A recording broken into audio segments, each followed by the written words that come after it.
ce soir pour déconstruire tout ce qu'on a construit dans le passé.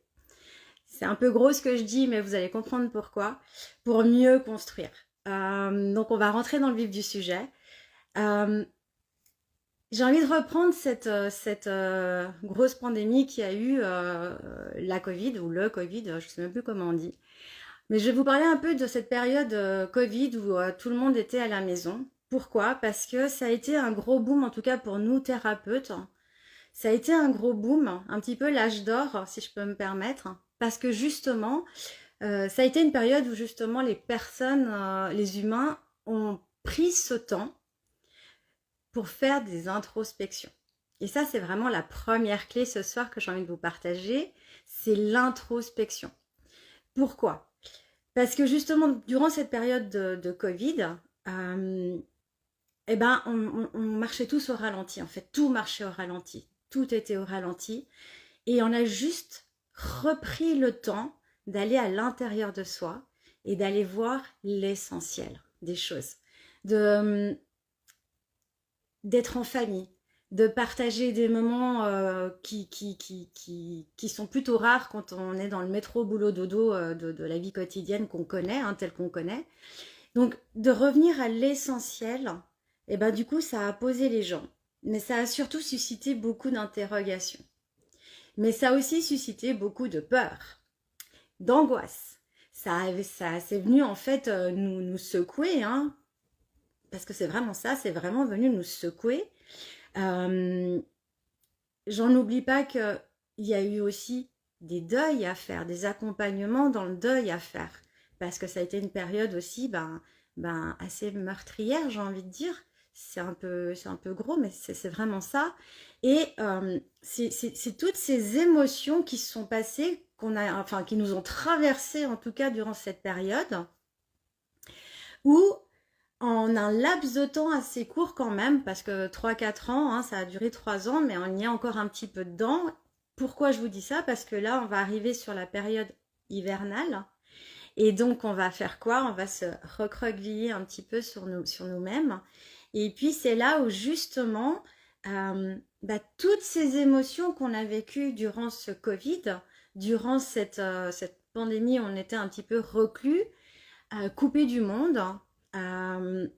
Et puis que du coup, d'un coup, on nous a sortis de là, et puis tout a recommencé très vite, où on n'a même pas pu faire en fait cette passation de rien à tout. Même si pour moi c'est plutôt l'inverse, on est passé de tout à rien, mais je vous expliquerai. C'est vraiment, voilà, on a été arraché de notre cocon familial pour certains, pour d'autres c'était beaucoup plus compliqué parce que justement il y a eu cette solitude très pesante.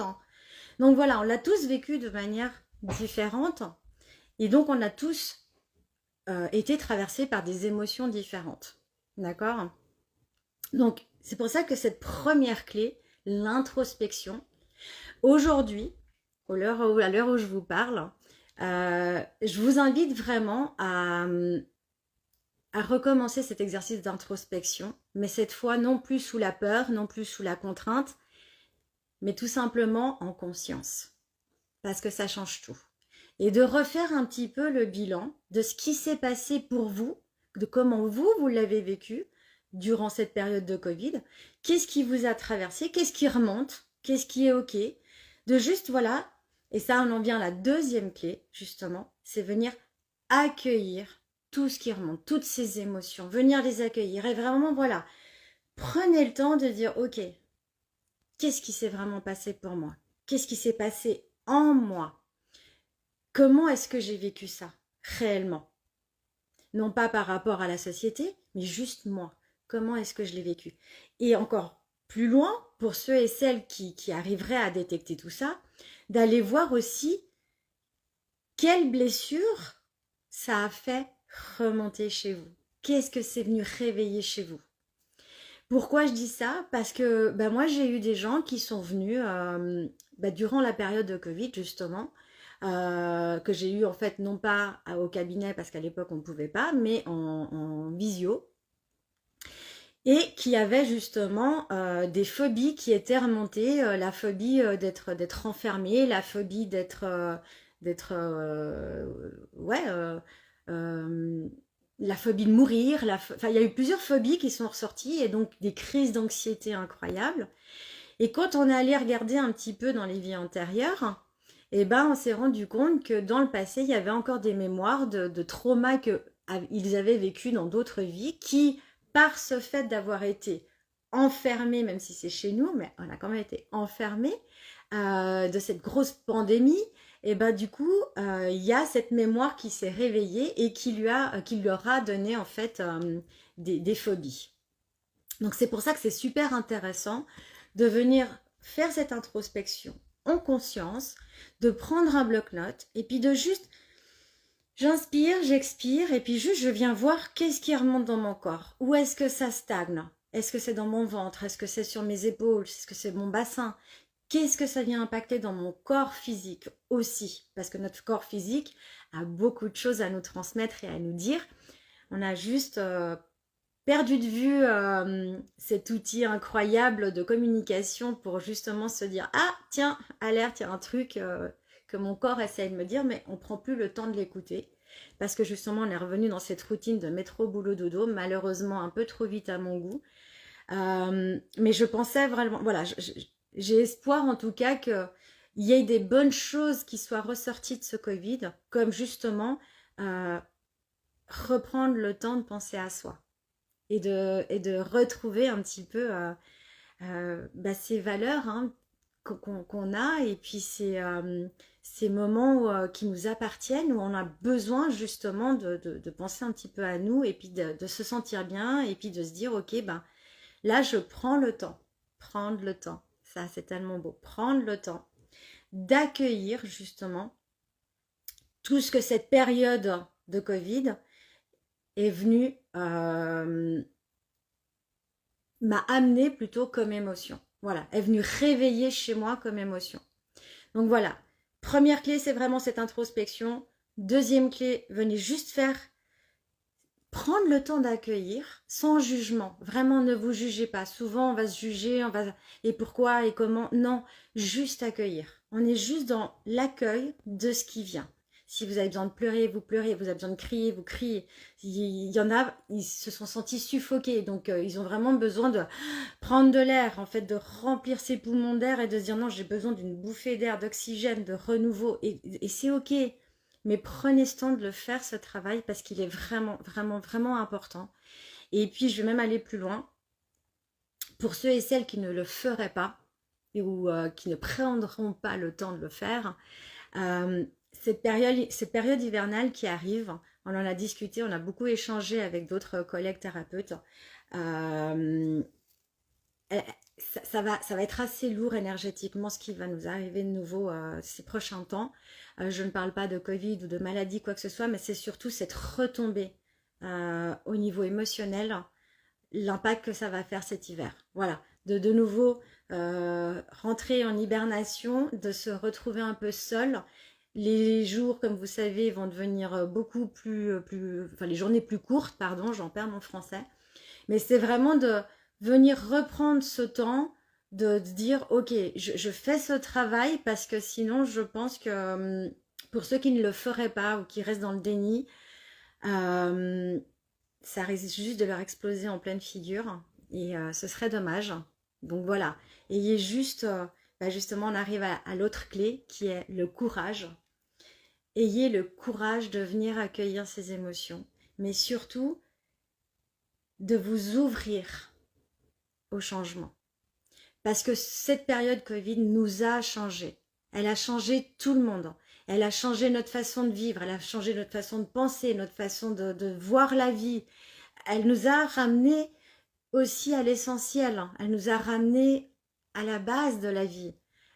Justement de profiter de l'instant présent. Elle nous a justement mis en pause et non seulement de nous mettre en pause, elle nous a aussi reconnecté avec Terre-Mère. Et ça, c'est intéressant parce que justement, Terre-Mère, c'est vraiment notre source d'énergie dans la matière, hein, parce qu'on est venu pour vivre cette expérience dans la matière, donc autant profiter de ces richesses et puis d'aller se reconnecter à la nature, que ce soit une balade en forêt, que ce soit comme l'été, bon là c'est plus trop le cas, mais pour ceux qui osent aller se baigner en plein hiver, ben aller dans le lac, dans la mer, peu importe, et juste vous nettoyer et vous remettre en mouvement. Mais ayez le courage de faire ce travail. C'est vraiment important, c'est vraiment essentiel de retrouver ce courage, de pouvoir aller affronter ce que moi j'aime appeler les parts d'ombre, pour pouvoir ensuite faire ce travail de reconstruction plus tard. Mais pour moi, c'est une des clés essentielles de la déconstruction. C'est vraiment ce courage de se dire, ok, stop. Qu'est-ce qui s'est passé pour moi? Qu'est-ce qui a changé pour moi? Parce que du coup, vous n'êtes plus la même personne qu'il y a 3 ou 4 ans en arrière, 2 ou 3 ans en arrière, peu importe. Mais même d'hier, vous n'êtes plus cette personne-là. Parce que quoi qu'il en soit, quelque chose aura changé. Et puis, j'en ai beaucoup qui me disent, ouais, mais moi j'ai peur du changement. Ça me fait peur. J'aime être dans ma routine, dans mes habitudes, je sais exactement ce que j'ai à faire, c'est ok, mais le monde change, les saisons changent. Et c'est ok de changer, parce qu'on est là pour évoluer. On ne peut pas procrastiner. La procrastination, en vrai, n'existe pas. Elle existe que si toi, tu décides que cet état d'être soit maintenu. Mais après, il ne faut pas venir te plaindre que le monde autour de toi bouge et que toi, bah, tu es resté en arrière. Voilà. Donc, à un moment donné, il va falloir prendre ce courage à deux mains et se dire, ok, eh ben, je m'ouvre au changement. Parce que c'est ok, parce que moi-même j'ai changé, parce que je suis plus riche d'expérience qu'hier. Et donc de toute façon, j'ai déjà changé. Mais c'est de venir l'accueillir, l'accepter et de faire ce bilan de qu'est-ce que je garde de ce passé, qu'est-ce que j'en ai appris comme leçon, qu'est-ce que j'en ai pris comme force et qu'est-ce que j'utilise et que je garde avec moi pour avancer parce que celle que je suis et que je veux devenir, eh ben, j'ai besoin de ces clés-là, j'ai besoin de ces connaissances-là pour pouvoir avancer. Par contre, les traumas, on va être honnête et voilà, on va parler franchement, on n'en a plus besoin parce que c'est des freins. C'est des freins à l'épanouissement de votre vie. Donc justement, c'est là que nous, bah, thérapeutes, on intervient parce que c'est pas un travail qui est facile à faire tout seul. Moi-même, je me suis fait aider, je continue à me faire aider, alors que oui, bah, on va me dire, t'es thérapeute, et combien même, j'ai l'humilité de dire qu'on ne peut pas tout faire tout seul, et que ça, c'est complètement ok. Et qu'il faut avoir cette humilité de dire, ben, je vais demander de l'aide à quelqu'un de confiance, bien sûr, mais de se faire aider, mais d'avoir ce courage de, hop, je saute le pas et j'accepte de faire ce qu'il y a à faire, de me faire aider s'il le faut, de faire en tout cas le nécessaire pour que ce changement en moi ait lieu. Ensuite, il y a la quatrième clé, qui est de faire le deuil. Et oui, ça c'est moins facile. Parce qu'il va falloir faire le deuil. Il va falloir, j'aime pas dire falloir, parce qu'il faut rien en fait. Mais à un moment donné, il y aura ce choix qui va se présenter à vous, de dire, ok, tu veux être cette nouvelle version, mais il y a encore le spectre de l'ancienne version. Donc qu'est-ce qu'on fait là? Parce que bah, forcément, c'est comme s'il y avait deux forces qui luttaient l'une contre l'autre, donc une qui tire un peu vers le bas en disant mais non j'existe encore, et l'autre qui dit non mais j'ai plus besoin de toi, j'ai envie d'avancer, donc qui a envie d'avancer mais qui peut pas parce qu'elle a ce boulet qui la freine. Donc à un moment donné, il va falloir faire le deuil de qui tu as été dans le passé, de cette version de toi qui a été, qui a existé, qui a vraiment fait ce qu'elle avait à faire, qui a été un maître pour toi parce qu'elle t'a appris des leçons, elle t'a permis d'avancer cette version de toi, mais aujourd'hui tu n'en as plus besoin. C'est comme quand tu vas à l'école, ton prof, tu ne le gardes pas à vie. Il a été ton prof de français le laps de temps dont on avait besoin de lui, mais ce ne sera pas ton prof de français à vie. Là, c'est bon, tu parles français, t'assures tout seul. Voilà, t'as pris tes acquis et hop là, tu t'as pris ton envol et c'est ok. Bah, c'est un peu la même chose. Ces anciennes versions de nous, bah, c'est un peu des maîtres, j'ai envie de dire, des profs de vie, d'expérience, mais on n'a pas besoin de se les coltiner derrière nous comme des gros boulets, d'accord? Parce qu'ils ont eu encore leur trauma, et puis justement, si on fait pas tout ce travail avant de venir libérer tous ces traumas, de faire cette introspection, de dire ok, ça je garde pas, et de faire un peu une liste de où est-ce que je veux aller, et puis qu'on prend pas ce courage de justement se dire maintenant stop, c'est fini, je veux plus être ça, ça m'a servi mais j'en ai plus besoin aujourd'hui, et ben justement on finit par se perdre. Et puis bah là encore c'est une cause de stagnation, si je peux dire ça comme ça, même si on est toujours en mouvement malgré tout. Donc c'est vrai que tout ce qui est procrastination, stagnation, c'est des mots que j'apprécie pas trop parce que quoi qu'il en soit, ça bouge. À un moment donné, on va être obligé de bouger parce que la vie va nous secouer pour que bousculer, j'allais dire, mais va vraiment venir nous bousculer pour que de toute façon, si on fait pas ce travail consciemment de nous-mêmes, c'est la vie qui va nous pousser à le faire.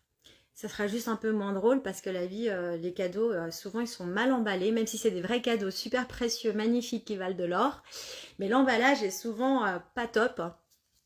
Donc voilà, si on arrive à éviter que ce soit la vie qui nous amène ce cadeau puis qu'on puisse avancer avant ça en conscience tout seul ou accompagné, bah tant mieux. Et puis justement, de faire ce deuil, qu'est-ce que ça va faire? Bah, ça va venir créer de l'espace. Et ça, c'est la 5e clé. Ça va venir créer de l'espace. Pourquoi est-ce qu'il faut créer de l'espace? Ben, pour attirer l'abondance, pour envoyer le signal à l'univers de ben, c'est bon, maintenant je suis prête ou je suis prêt à recevoir.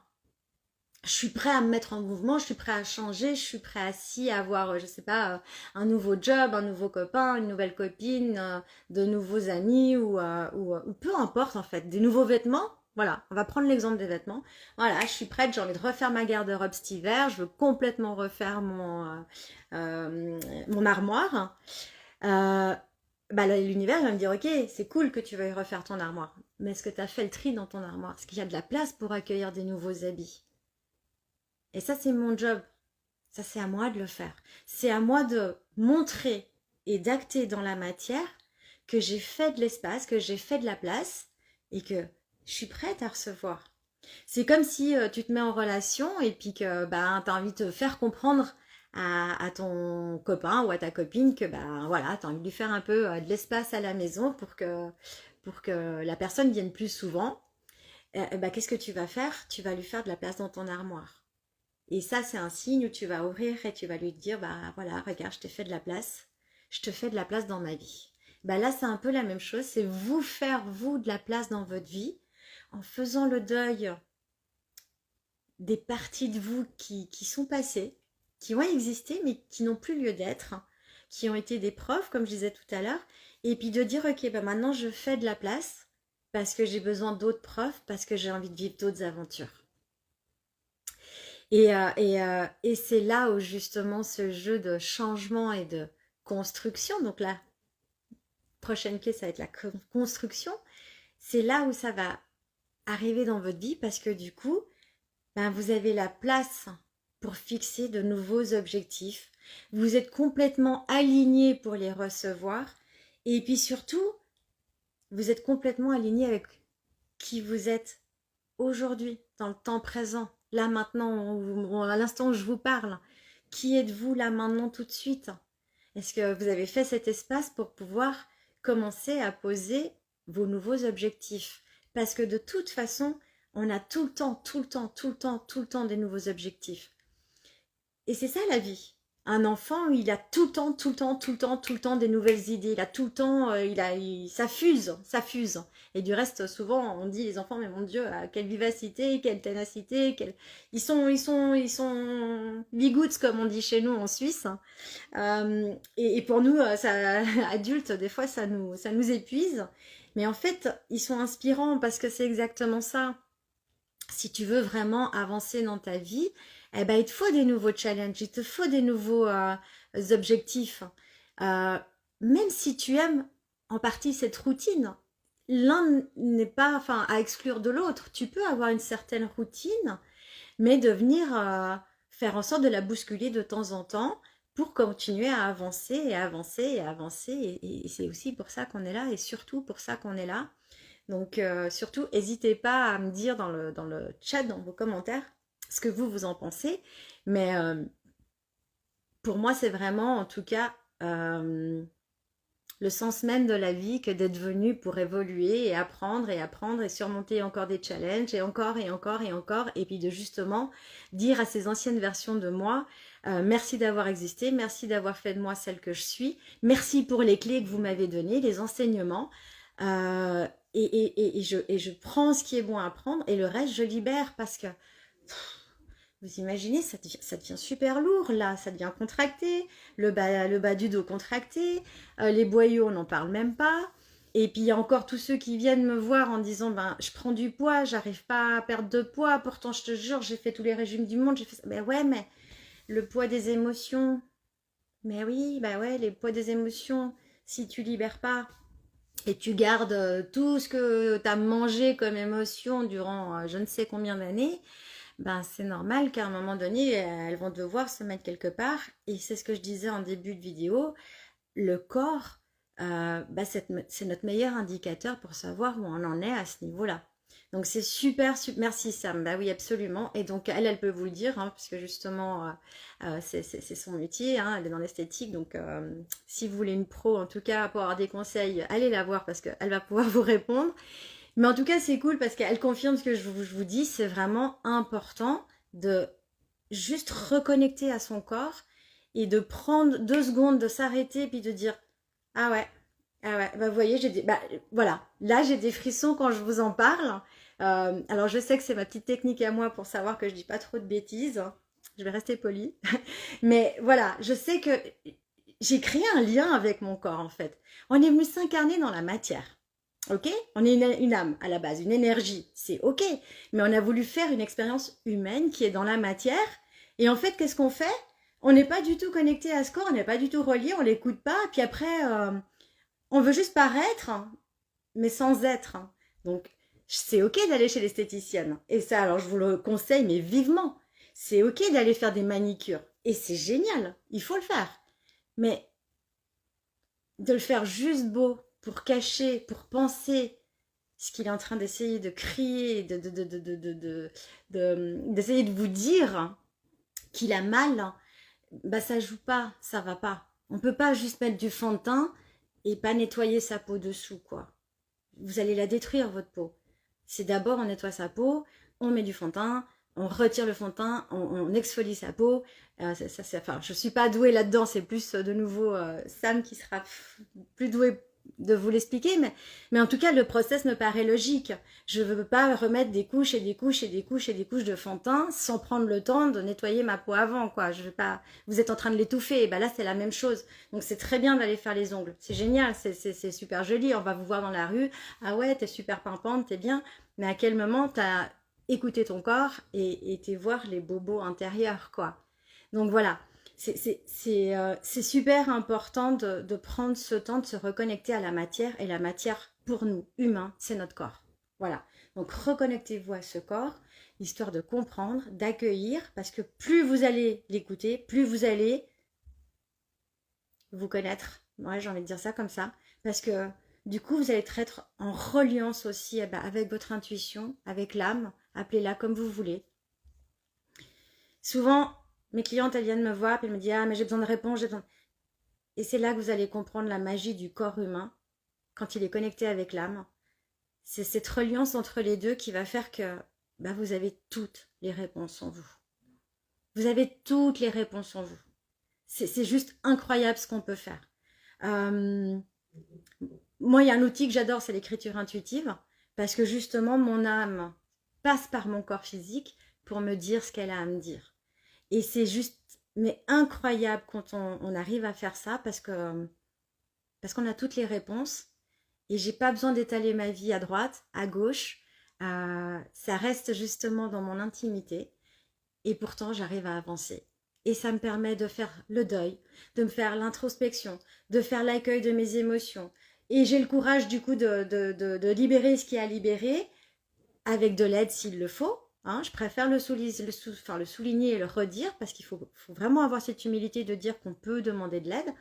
Et puis aussi, de reconstruire d'autres choses, de me dire, bah ouais, attends, alors je vais mettre d'autres objectifs, qu'est-ce que j'ai envie d'apprendre aujourd'hui, où est-ce que je veux aller, qu'est-ce qui me manque là, qu'est-ce qui m'attire aussi, parce que ce qui vous attirait hier, ne va peut-être plus vous attirer aujourd'hui, donc c'est super important de faire ce process.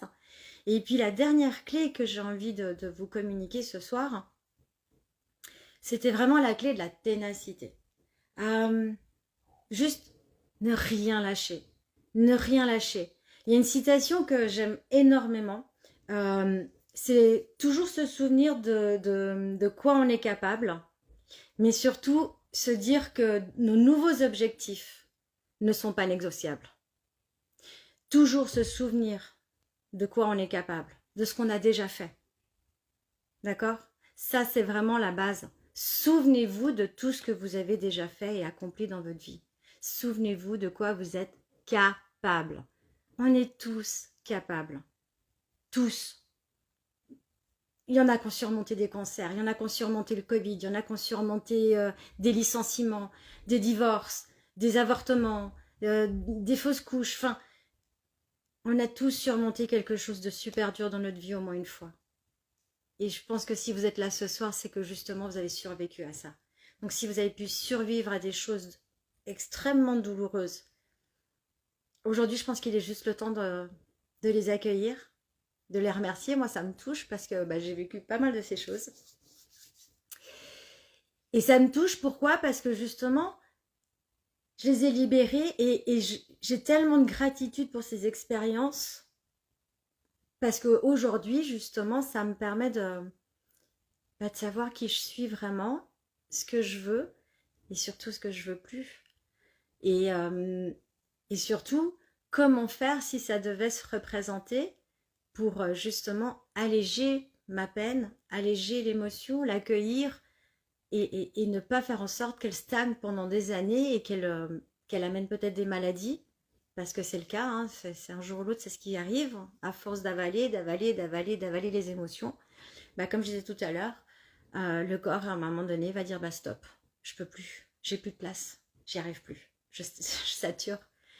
Donc voilà, c'est vraiment cette ténacité de dire mais je sais d'où je viens, je sais qui je suis, je sais ce que j'ai été capable de faire. Et si j'étais capable de le faire une fois, je peux le refaire 1 milliard de fois. Jusqu'à ce que la mort physique, d'accord, me frappe, je sais pas comment on dit, mais voilà, c'est vraiment prenez ce temps de faire ces clés. Donc introspection, accueillir les émotions, le courage, important, faire le deuil, super important, super même important pour plein de raisons comme je les ai évoquées tout à l'heure. Mais c'est surtout de lâcher le gros paquet. C'est vraiment de se lâcher ce gros paquet. De sortir du déni. Parce que souvent, j'ai beaucoup de clients qui, eux, sont dans le déni. Ils pensent que c'est fait. Non, mais moi, j'ai fait, c'est ok. J'ai complètement accepté. Et ensuite, quand on va justement gratter un peu, on se rend compte qu'en fait, ils étaient dans le déni total de ce deuil. Et que justement, il y avait beaucoup encore à libérer. Et c'est pas toujours facile, mais on a besoin de créer de l'espace. Et c'est important, c'est avoir le respect de soi que de créer de l'espace. C'est avoir le respect de soi que... Ouais, que de temps en temps, on a envie de changer de garde-robe. Comme je donnais l'exemple tout à l'heure, c'est ok. C'est ok, les saisons changent, donc nos habits, nos vêtements changent. Mais pourquoi est-ce qu'on changerait que nos vêtements extérieurs et pourquoi on ne changerait pas l'intérieur aussi? Donc ça fait partie du changement. N'ayez plus peur du changement. Vraiment, je sais que le mot changement, c'est terrifiant pour certains, mais